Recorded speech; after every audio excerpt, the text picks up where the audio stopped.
and was a leading preacher in the base NIT Bhopal. After that, he worked in L&T company and stayed in IIT Madras twice. And now he is currently pursuing PhD from IIT Gandhinagar.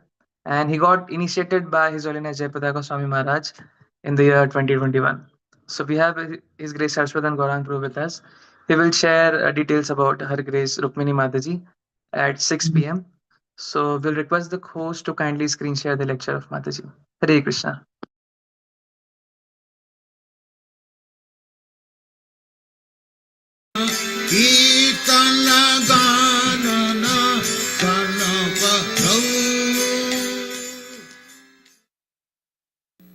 I came to the temple in San Francisco, and I was there for a couple of weeks, and the devotees were on their way to London to open the London temple under Prabhupada's order. So I went with them. They were going to be stopping in Montreal to see Srila Prabhupada, get his blessings for their London preaching, and I went with them to be initiated by Prabhupada in Montreal, and then the plan was that I was going to Boston to join the painting group that was painting in Boston, and at that time. So I first saw Prabhupada in Montreal, and he was staying at that time on West Prince Arthur Street in a house, and I went there to that house with Malati, Shama Shindar, Jamuna, Gurudas, that group, and with baby Saraswati. So the first time I saw Prabhupada, we went to this house and ran across these stones and came into Prabhupada's room, and I remember my first impression of Prabhupada was he was absolutely effulgent. It was just like the room was completely brilliant effulgence coming from him. And I remember reading that in books, that when you see your true guru, he will be effulgent like that, and he truly was. He was absolutely. It was like a Brahmajyoti. Seeing him, he was just filling the room with light. They sort of presented me to Prabhupada. They said, "This is Wendy. She's only 16 years old, and she's become a devotee, wants to be your disciple." And Prabhupada, it was really quite. His compassion was so great. He saw me, and they said I was 16 years old, and he said, "But where are your parents?" It's so funny to think of the most compassionate Prabhupada, so concerned for my parents suffering that I wasn't with them, and so that was very sweet. Well, but where are your parents? He wanted them to go and actually start a trend. He wanted the story of Mr. Charles Chaplin, that he was at a dance with a lady, and he was sitting on a bench with the lady outside. They went out on the terrace, and then some naughty boys. He was wearing a tailcoat, and some naughty boys came from behind him and with a hammer and nails and nailed his tailcoat to the bench. And so then when he stood up, he saw that his tailcoat was ripped. So he went into the men's room and he ripped it more. And then he came out of the men's room and started dancing with even more flourish than the other men. And so the other dancers were looking at him and thinking, "Oh, this is the new trend." So they all also went into the men's room and ripped their tailcoats and started dancing just like him. So this was Prabhupada's instruction, how he wanted them to plant the seed of Krishna consciousness in England, to start a trend, and certainly they did that. They were the right people to do that. So then they went on to meet the Beatles and started a Hare Krishna really sensation in England. At my initiation, I believe it was the first time Prabhupada told the story of Rukmini, and maybe because I was such a little girl, maybe something reminded him of Rukmini. And so he told the story of Rukmini for the first time, and he said, "So your name is Rukmini?" He said, "You are a beautiful girl. Krishna can accept any number of beautiful girls. So your name is Rukmini?" And then he said, let's see, "Your name is Rukmini. You're a beautiful girl. Krishna can accept any number of beautiful girls." And then he said, "You are a beautiful girl, so now become beautiful within also." It was a very, very beautiful instruction, very powerful instruction. He was so loving that he saw me, and he saw that I was too thin, and like a grandfather, he was very concerned. And so he said that we should be separated. It was really quite amazing. And so I stayed in New York, and Bhardraj was at that time painting in Boston.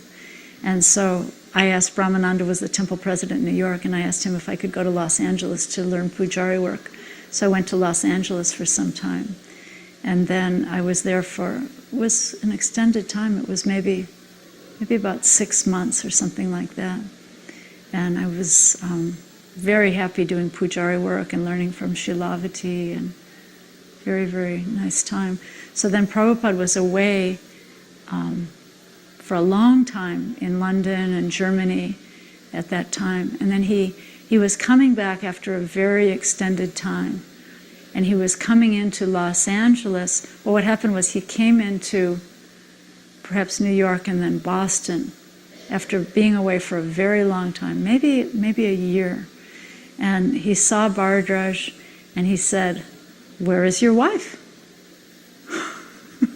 And Bhardraj, "Well, you sent her away, Prabhupada. She's in Los Angeles." And he said, "Should I send for her?" And Prabhupada said, "Yes. Husband without the wife is only one half. Wife without the husband is only one half." So I had I had the order to go back to Boston. There was one evening where he was looking around the room, and he said, he was looking at each and every devotee, and he said, "I want each and every one of you to open a temple." And he was looking into the face of each devotee. And so my impetuous personality, I said, "Swamiji," at that time he was called Swamiji, I said, "Swamiji, even the girls?" And he was laughing. He was always very grandfatherly. And he said, "Yes, there is no difference. When you are preaching, there is no difference." And he began to speak about Janava Mata, that in the absence of Lord Nityananda, she was leading the whole Sankirtan movement. So he said, "Yes, there is no difference." It's very, very nice instruction.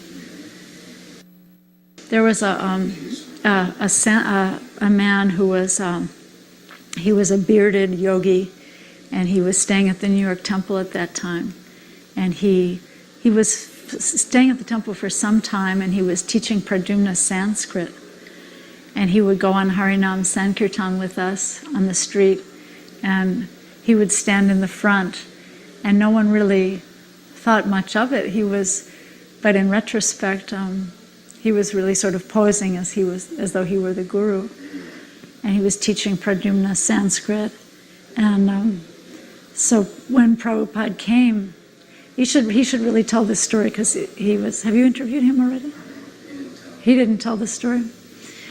Well, anyway, there was a big scene in Prabhupada's room. This yogi brought some woman in with him into Prabhupada's room, and they began screaming and yelling at Prabhupada, and it was a terrible, embarrassing scene. He was very offensive.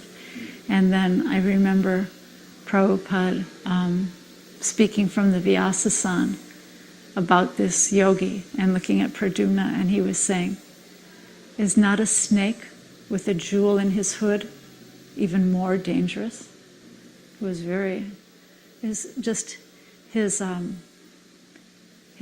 his compassion and his grace and his aristocratic demeanor and just sitting on the Vyasasana and saying, is not a snake with a jewel in his hood even more dangerous? Very amazing story. At that time, there was a temple in the neighborhood of the where the embassies and the diplomats lived, and it was not really a very good location for a temple.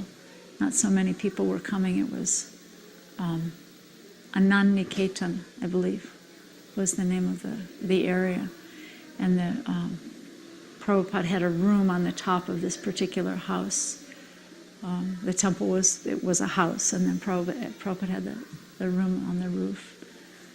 And he was speaking in his room one night, and we came into the room, and one sannyasi was playing the harmonium, and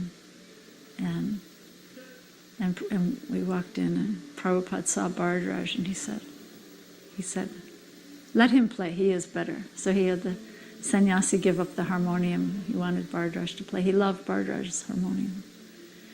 And so Bhardraj began to play the harmonium, and then after the kirtan, Prabhupada was speaking, and I was sort of sitting toward the back, and he was quoting from the Sikshastakam, and there were many sannyasis in the room, and Pradyumna was there, who he always called Panditji. And as Prabhupada would sometimes do, I believe he was testing the devotees, just to, he was starting to quote this verse, but appearing to not remember the verse. He was saying, Nayanam Galada. What is that? Nayanam Galada. And so I was sort of sitting at the back, and there was a room full of people who were much higher in the hierarchy than I was, and none of them appeared to know the verse. And so I just very quietly said, Nayanam Galada Shudaraya. And Prabhupada, his eyes got very big. He said, yes, what is that? What is that verse? And I said the verse, and he was looking around, teasing them, looking, to make sure that they noted that. So as he did that, my head started to get bigger. Of course, I fell into the trap, false pride. And so then he tried it again, and he started to quote the last verse of the Sikshastic prayers, Asli Siva. What is that verse? And I guess they had memorized other verses. And so I again said the verse, Asli Siva Padaratam Pinastuma. And he said, yes, what is that verse? He made me chant the verse. And then he looked at all of them, and he said, you see, this little girl, she knows. You don't know, she knows. It was very, very much the grandfather, the teasing grandfather. But then, of course, my head swelled, and I was not any better. And so then he had to take care of my false ego.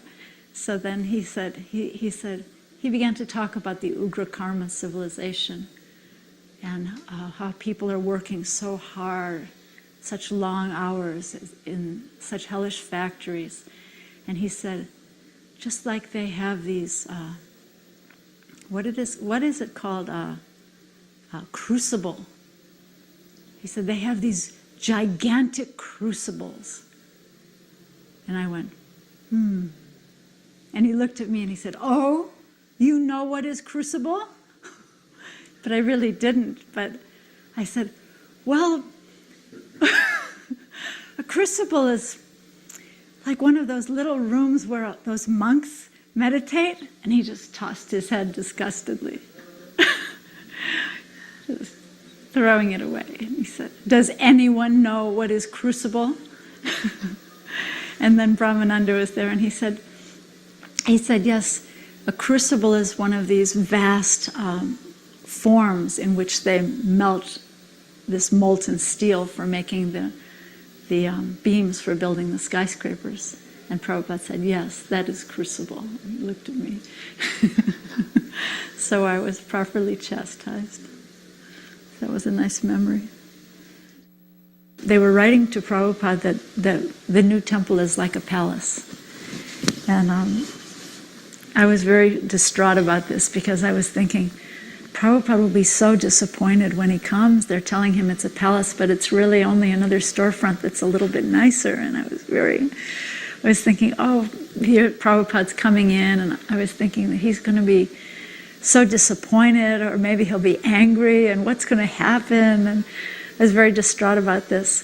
So the first temple was just right off the Bowery on 2nd Avenue, and then the second temple was at 61 2nd Avenue, just a few blocks up, and it was a one-floor walk-up. It had been a tuxedo shop, and there were mirrors on the wall, so it was a little bit more gala storefront. So here Prabhupada's coming, and they're telling him it's a palace. And so Prabhupada did come in. He came in at the airport. Perhaps that's the time when they're dancing, that beautiful tape of the devotees dancing with Prabhupada. But so he came in at the airport. He came in to the new temple, and he sat down on his Vyasasan, and he said, I prayed to Krishna to send me one moon, but he has sent me so many moon-like boys and girls. And I was just so amazed at his gratitude and his love, that here I thought he would be disappointed or perhaps angry, and he was so grateful for even the slightest endeavor of service.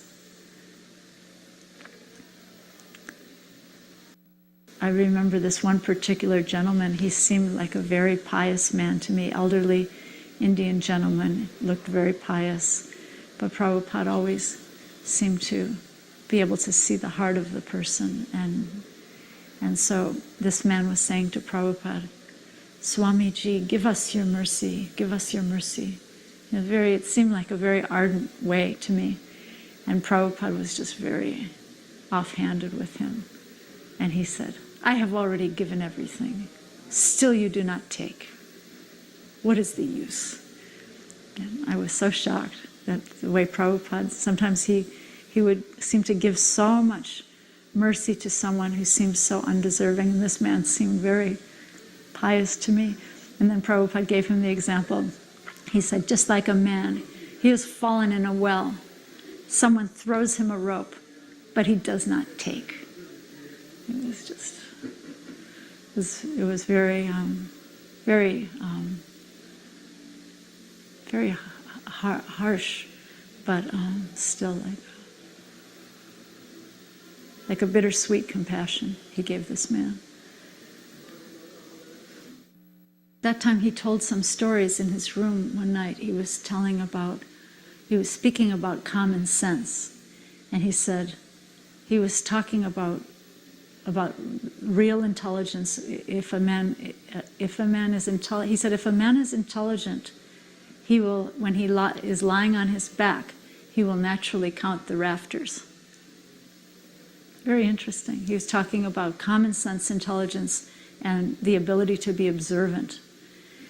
And so he began to tell different stories. He said that when he was a child, during the rainy season in Calcutta, there would be a dripping pipe outside the window, and he would use the sound of that dripping pipe as a metronome, and he would practice his mridanga beats faster and slower according to the dripping of the pipe. And then he told one story about a train called the Punjab Mail, that a man was applying for a job, and there was a question on this job application, have you ever ridden the Punjab Mail? And the applicant said, yes, many times. And so the next question was, how many cars are there on the Punjab Mail, the train that brings the mail to Punjab? So the idea was, if you're intelligent, you will have noticed how many, if you ride that train, you will have noticed how many cars are on that train. And then he told another similar story. A man was applying for a job, two applicants came. And there was the man who was interviewing the applicants and his assistant. So one man came in, he sat down, he had his interview, he had many qualifications for the job. He was dismissed. He did not close the door after him, and he left. And then another man came, took his interview, sat down, took his interview, and he had none of the necessary qualifications for the job. But as he was dismissed, he closed the door properly behind him.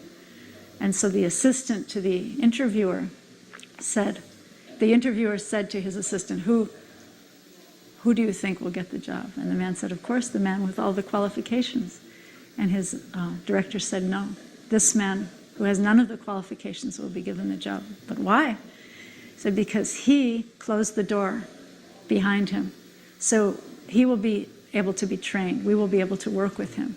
The other man, although he has the qualifications, he was not observant to close the door properly. So we won't be able to work with him in our company. So very interesting instructions about common sense and intelligence he was giving in his room in Vrindavan.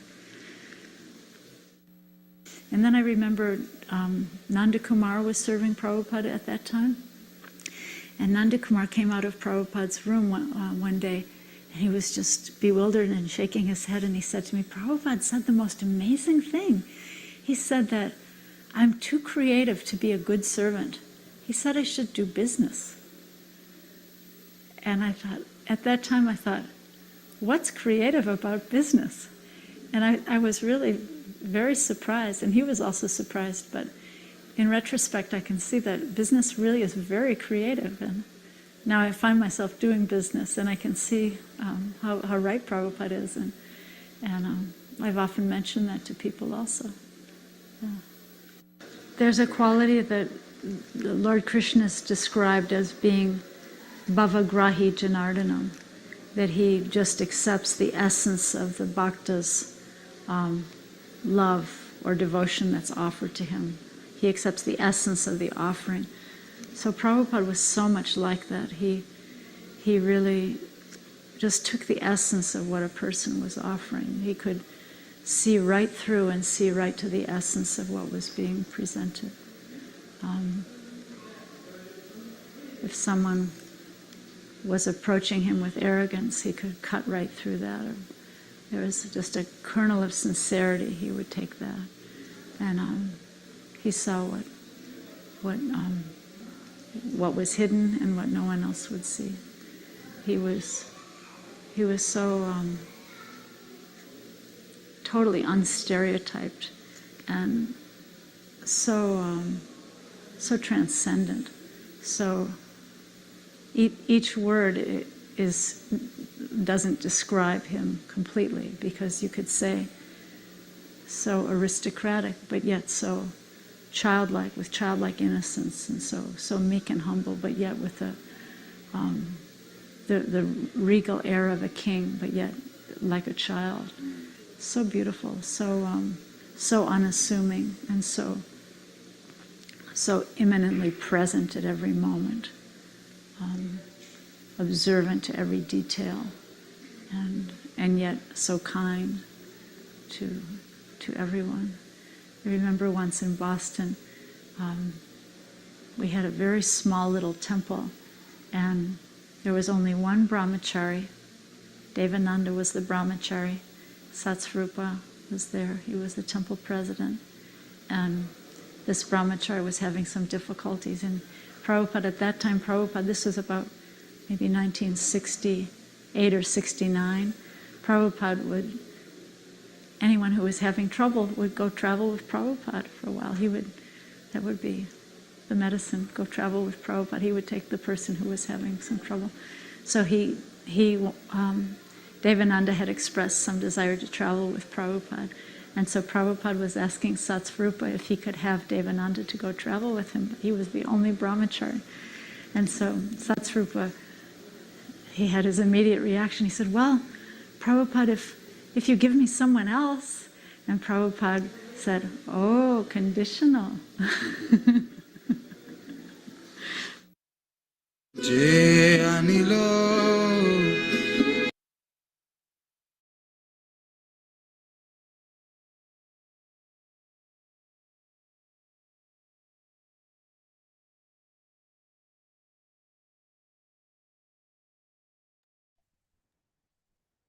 Harshvardhan Gaurang Prabhuji, you can take over.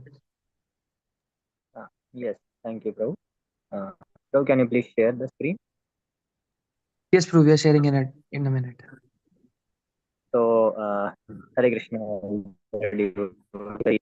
Uh, Grateful to His Holiness Bhakti Prema Swami Maharaj and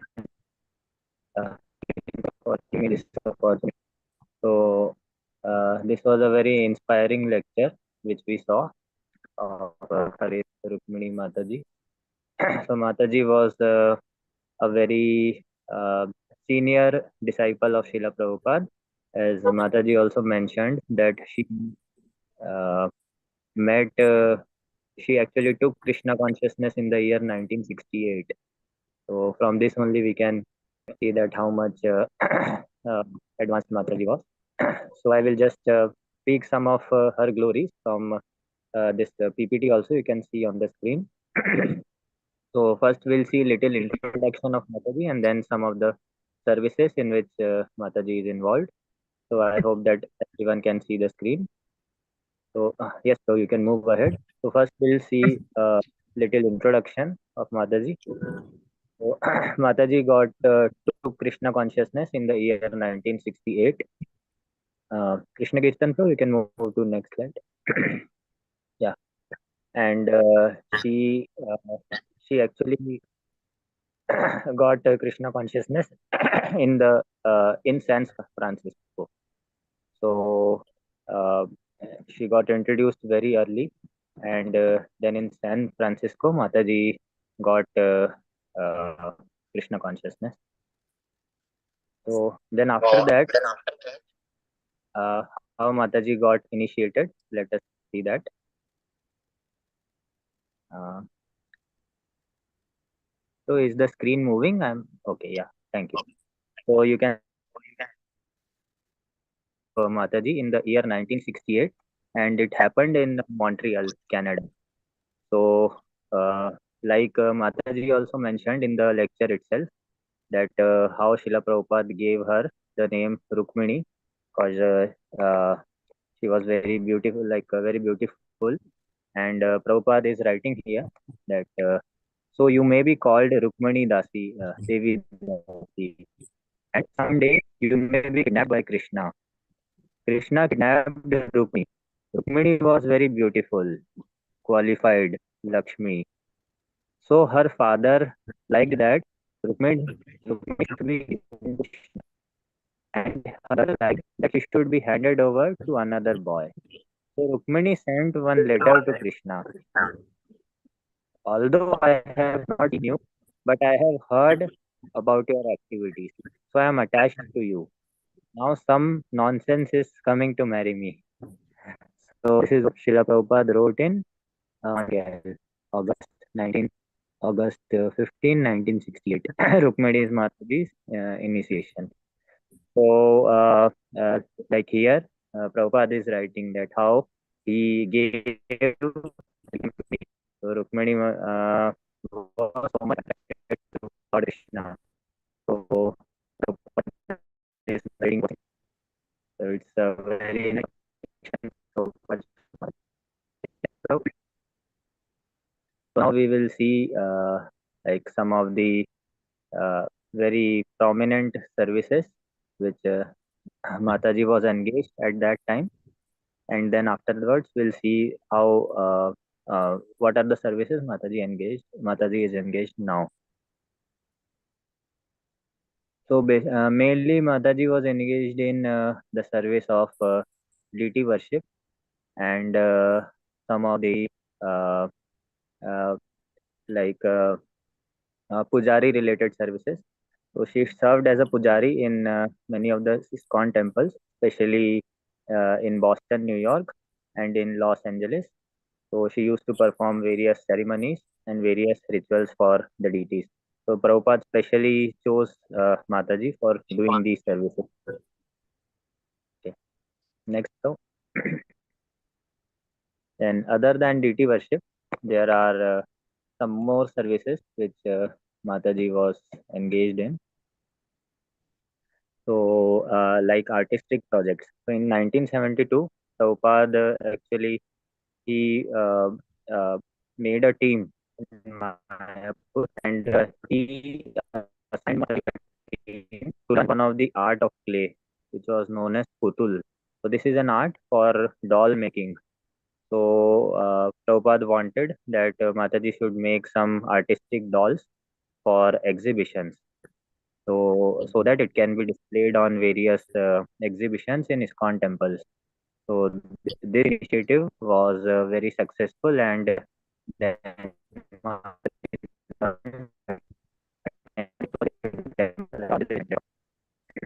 was very pleasing.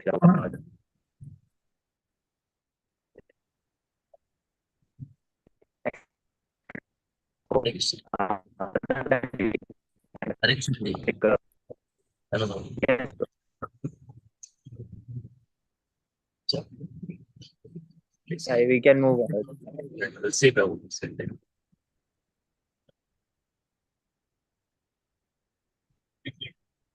150 kilometers. 150? Yeah. So, artistic work. So in this continuation of artistic work, Mataji was engaged in so many temples. Such that she was like so for 25 years she owned and one of the business in Washington DC as kindred spirits, like that. This was the name of the business, and this was a venture which was supported, which actually supported ISKCON Communications children programs and other temple projects. So this was actually an entrepreneurship uh, uh, business which was started in Washington DC, and later on it also supported many of the uh, ministries of ISKCON, like communications, children programs, and other ministries. So this was also one of the big success of Mataji. So these was the prominent services which Mataji was engaged when at the time of Srila Prabhupada. Talking about the current services in which Mataji is engaged.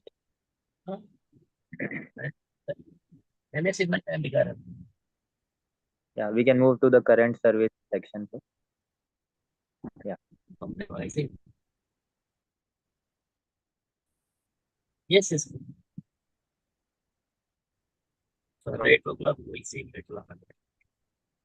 Currently, Mataji is engaged in various programs, especially giving to children, and especially giving many seminars to the congregation and to women devotees, especially for empowering them and teaching them the philosophy of Krishna consciousness.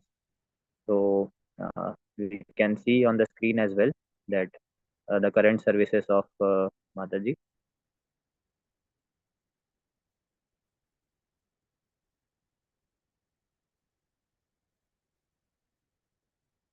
Yeah. So yeah, community engagement.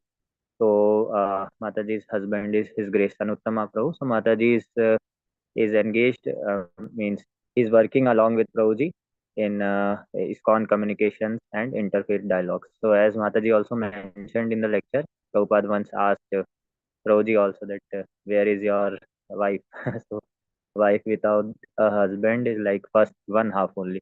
So like that, Prabhuji and Mataji both are engaged in this in ISKCON communication dialogue. So now some of the this training programs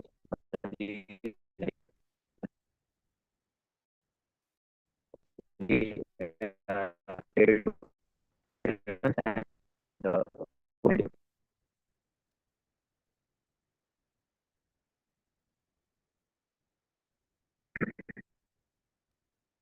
and the movement.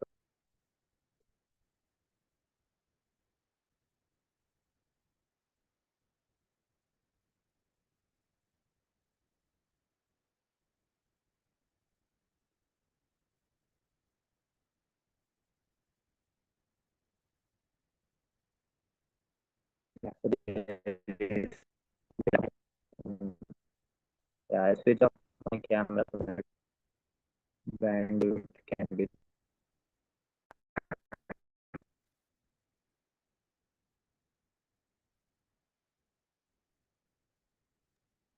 Yeah. Okay. So other than community engagement, so Mataji was engaged in various other services like empowering the children and the women devotees in ISKCON, and giving various seminars on uh, how to improve Krishna consciousness in various aspects of life. So after this community engagement, we can see some of the slides which are dedicated to that.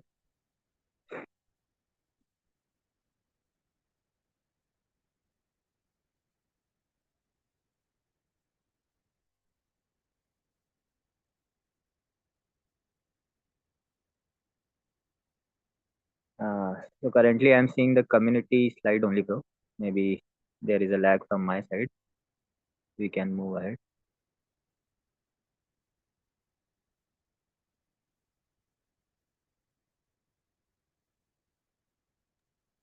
Prabhuji, there is some network issue. We are trying again. Just a second. Okay.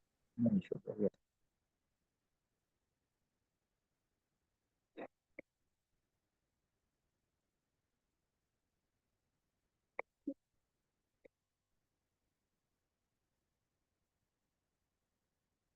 So maybe meanwhile I'll speak from my end because I am able to see the PPT. So along with teaching and mentorship, we saw the community engagement. So Mataji also serves as the board of directors in Bhakti Center, New York, and she serves on the board of directors guiding spiritual programs and community outreach. And also in Bhakti Vedanta College, Radha Desh, Belgium, she contributes as a board member supporting Krishna conscious education. Next, in ISKCON Sabha International Advisory Board, she provides leadership and strategic guidance for ISKCON initiatives as well. So, like these, many big services and very advisory and guiding services, Mataji is engaged currently. So, last, there is a very inspiring letter from means conversation between Srila Prabhupada and Mataji on separation from Guru. So, this may be very inspiring for all of us. I am just reading it. Devotees can see on the screen as well. Rukmini Mataji asked, how does one feel so far away from you when you are not here? So Prabhupada replied, what is that? I do not follow. So Rukmini Mataji said, I feel so far away. So Prabhupada replied, oh, that you should not think. If the words, there are two conceptions, the physical conception and the vibrational conception. So Prabhupada is telling about Vani and Vapu here. So physical conception is temporary, the vibrational conception is eternal. Just like we are enjoying or we are relishing the vibration of Krishna's teachings. So by vibration he is present. As soon as we chant Hare Krishna or chant Bhagavad Gita or Bhagavad, so he is present immediately by his vibration. He is absolute, therefore vibration is more important than physical presence. When you feel separation from your spiritual master, you just try to remember his words of instruction. You will not feel separation. You will feel that he is with you. So we should associate by the vibration and not by the physical presence. This is real association. Shabdat Anavritti. Vedanta Sutra 4.4.22. By sound. Just like we are touching Krishna immediately by sound vibration. So we should give more stress on the sound vibration, either of Krishna or of the spiritual master. Then we will feel happy and no separation. When Krishna departed from this world, at that time Arjuna was overwhelmed with sorrow and he began to remember the instruction of Bhagavad Gita. You will find in the Srimad Bhagavatam. Then he was pacified. He immediately began to remember the teachings which was taught to him in the battlefield of Kurukshetra, and he was pacified.